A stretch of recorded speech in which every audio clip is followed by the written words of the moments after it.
إلى يوم الدين. فيا أيها الناس اتقوا الله، أوصيني نفسي وإياكم بتقوى الله وبطاعة رسول الله صلى الله عليه وسلم. يقول الله تعالى في محكمة تنزيله وهو أعلم بمراده: يا أيها الذين آمنوا اتقوا الله حق تقاته ولا تموتن إلا وأنتم مسلمون. وقال الله تعالى في آية أخرى: إنا أعطيناك الكوثر فصل لربك وانحر إن شانئك هو الأبتر. وقال نبيكم محمد صلى الله عليه وسلم: من وجد ساعة لأن يضحي فلم يضحي فلا يقربن مصلنا. صدق الله العظيم وبلغ النبي الحبيب الكريم ونحن على ذلك من الشاهدين والشاكرين والحمد لله رب العالمين. Ma'asyiral muslimin wal muslimat, jamaah salat Idul Adha rahimani wa rahimakumullah. Allahu akbar, Allahu akbar, Allahu akbar, walillahil hamd. Segala kalimat pujian dan syukur hanyalah pantas kita persembahkan kepada Allah, karena hidup dan mati kita ini hanyalah milik Allah, dan kita yakin tidak ada daya dan kekuatan apapun kecuali dari pertolongan Allah. Salawat beriring salam tetap tercurahkan kepada Nabi kita Muhammad sallallahu alaihi wasallam, dan segenap keluarganya yang suci, sahabatnya yang mulia, pengikutnya yang setia, dan kita umatnya yang istiqamah melaksanakan ajarannya hingga akhir masa. Mudah-mudahan kita semua layak untuk diakui sebagai umatnya di yaumil qiyamah. Allahu akbar, Allahu akbar, Allahu akbar, walillahil hamd. Khatib berwasiat bagi diri pribadi dan bagi jamaah, ingat, saat ini kita melaksanakan salat Idul Adha sebagai ibadah, dan kita pun mendengarkan khutbah Idul Adha sebagai ibadah. Kurang sempurna salat ibadah, salat Idul Adha kita bagaikan badan tanpa tangan, bagaikan tubuh tanpa kaki, kalau tidak mendengarkan khutbah hari raya Id. Dan kita berkumpul di masjid ini hanya untuk beribadah kepada Allah Subhanahu wa taala. Mudah-mudahan sepulang salat Idul Adha nanti bertambahlah rasa takut kita kepada Allah Subhanahu wa taala. Ma'asyiral muslimin wal muslimat rahimani wa rahimakumullah. Dalam Sahih Muslim ada sebuah hadis Rasulullah sallallahu alaihi wasallam bersabda: "Ma min yaumin al-amalu salih ahabbu min hadhihi al-ayyamil 'ashr."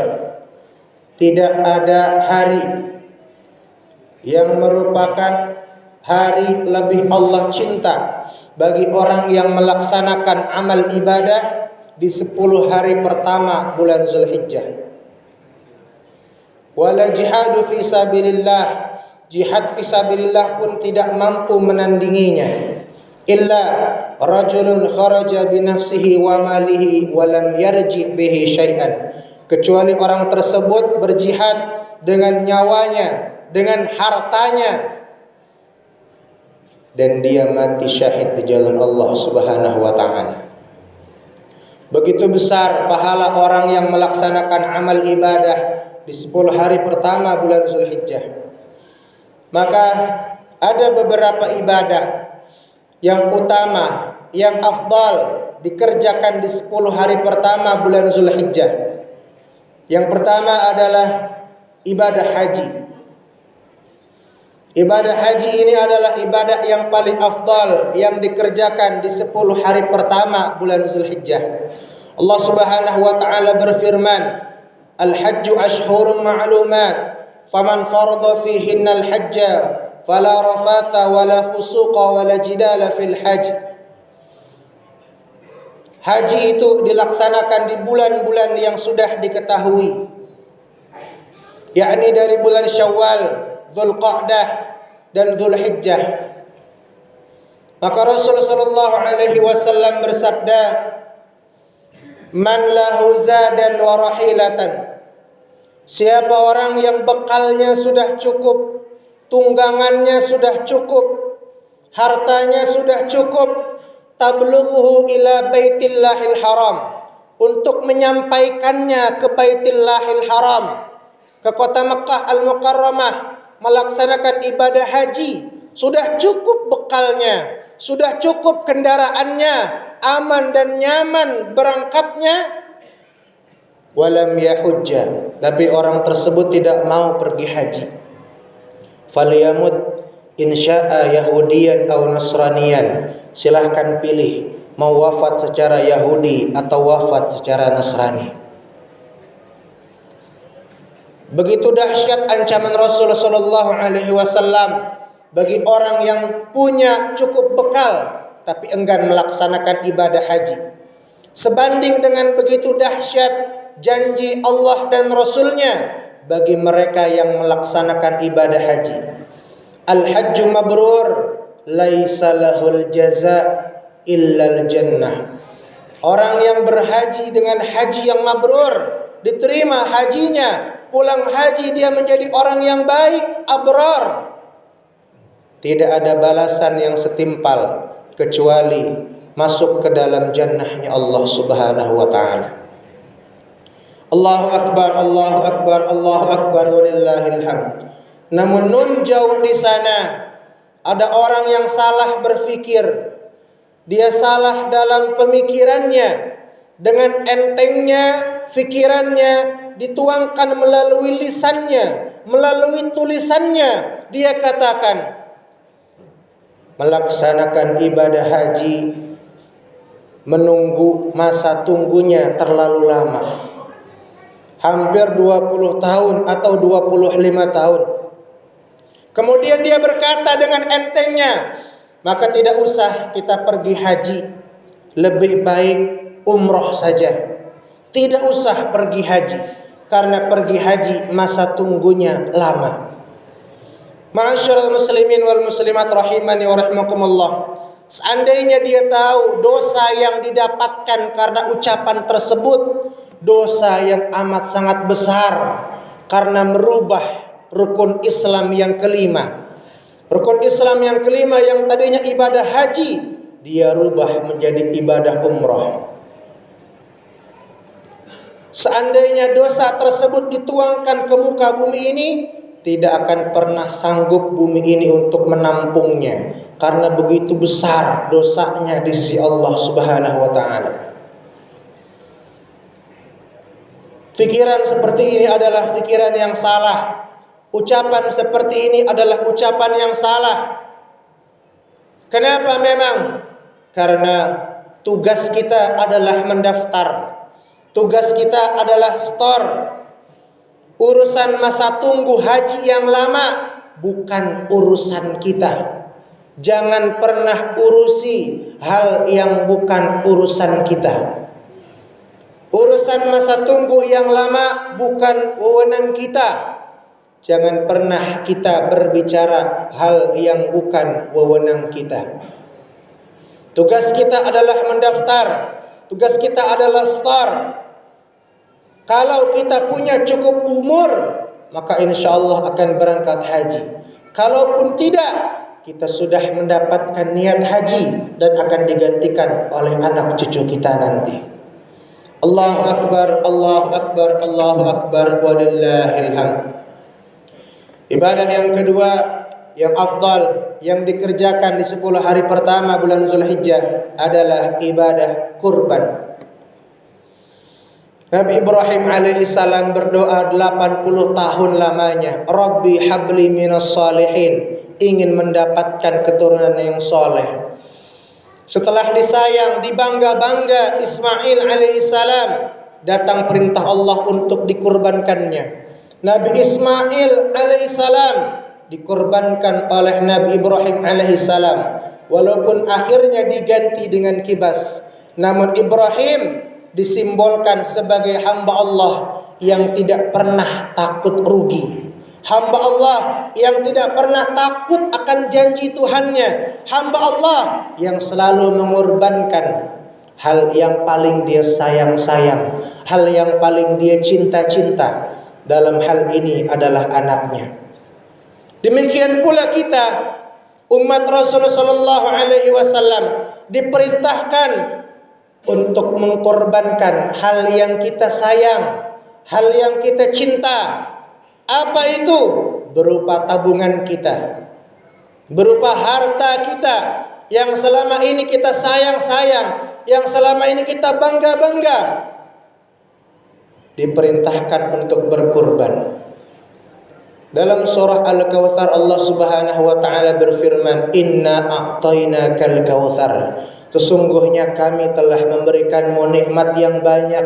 Fasholli li rabbika wanhar. Dirikanlah salat dan berkurban atas nama Tuhanmu. Kalau kita lihat asbabun nuzulnya, surat ini diturunkan ketika Rasul sedang mengalami kepayahan dalam dakwahnya, kesempitan dalam dakwahnya, namun Allah perintahkan untuk berkurban agar mendapatkan kedekatan dari Allah Subhanahu wa taala. Kurban artinya adalah dekat. Orang yang berkurban disebut muqarrib, artinya orang yang mendekatkan diri kepada Allah Subhanahu wa taala. Dalam hal ini kita mengorbankan harta kita, bukan nyawa anak kita. Maka mari korbanlah kita. Karena Rasulullah sallallahu alaihi wasallam bersabda, "Man wajada sa'atan li an yudhi, falam yudhi fala yaqrabanna musallana." Siapa orang yang mampu berkurban tapi enggan melaksanakan ancaman Rasulullah sallallahu alaihi wasallam, fala yaqrabanna musallana, jangan dekat-dekat tempat salat kami. Karena nun jauh di sana ada satu kampung, satu daerah, satu desa yang peminat daging kurbannya banyak, namun peminat kurbannya sedikit. Peminat daging kurbannya banyak, dia setor nama-nama yang butuh daging kurban, tapi peminat kurbannya sedikit. Ma'asyiral muslimin rahimani wa rahimakumullah. Maka berangkat dari hadis tadi, Imam Abu Hanifah mengatakan kurban hukumnya wajib bagi yang mampu dalam mazhab Hanafi. Sedangkan dalam mazhab Syafi'i, kurban hukumnya sunnah muakkadah. Bagaimana cara kita berkurban? Rasulullah sallallahu alaihi wasallam bersabda, "Ala kulli ahli baitin fi kulli amin udhiyah." Setiap keluarga setiap tahunnya mengeluarkan satu hewan kurban. Setiap tahun mengeluarkan satu hewan kurban kepada setiap keluarga. Jangan pernah kita ungkit-ungkit kurban kita di tahun kemarin. Kurban kita di tahun kemarin untuk syukur nikmat tahun kemarin. Kurban kita di tahun ini untuk syukur nikmat di tahun ini. Imam Syafi'i menggarisbawahi dalam kitab Al-Um, patokan, tolak ukur orang yang mampu berkurban bukan dilihat dari tingkat rumahnya, bukan dilihat dari mewah kendaraannya, bukan dilihat dari pangkat jabatannya. Mereka yang mampu berkurban ma fadala ala arba'ati ayyam, yang punya kelebihan harta selama 4 hari berturut-turut, dari tanggal 10, 11, 12, 13 Zulhijjah. Sebagai contohnya, misalkan kita memiliki uang sebesar 5 juta rupiah. Kalau 5 juta rupiah itu kita belanjakan hewan kurban atau kolektif sapi, misalkan sebesar 3.500.000, sisa tinggal 1.500.000. Kalau 1.500.000 sisa pembelian hewan kurban itu, rasanya cukup 4 hari anak istri kita berkebutuhan. Dari tanggal 10 sampai 13 Zulhijjah cukup, maka kita digolongkan sebagai hamba Allah yang mampu berkurban. Namun bila kita hanya punya uang 3 juta rupiah, dibelanjakan hewan kurban kambing, 2.950.000, sisa tinggal 50.000. Kalau 50.000 itu kita anggap tidak cukup 4 hari berkebutuhan, maka kita tidak digolongkan sebagai hamba Allah yang mampu berkurban. Lihat dari sisa pembelian hewan kurban kita, apakah cukup atau tidak 4 hari berkebutuhan. Ma'asyiral muslimin rahimani wa rahimakumullah. Ibadah kurban pada sejatinya adalah menyembelih hawa nafsu kita, menyembelih rasa tamak kita, menyembelih dua sifat yang paling Allah benci. Apa itu? Hubbud dunya wa karahiyatul maut. Cinta dunia dan takut akan kematian.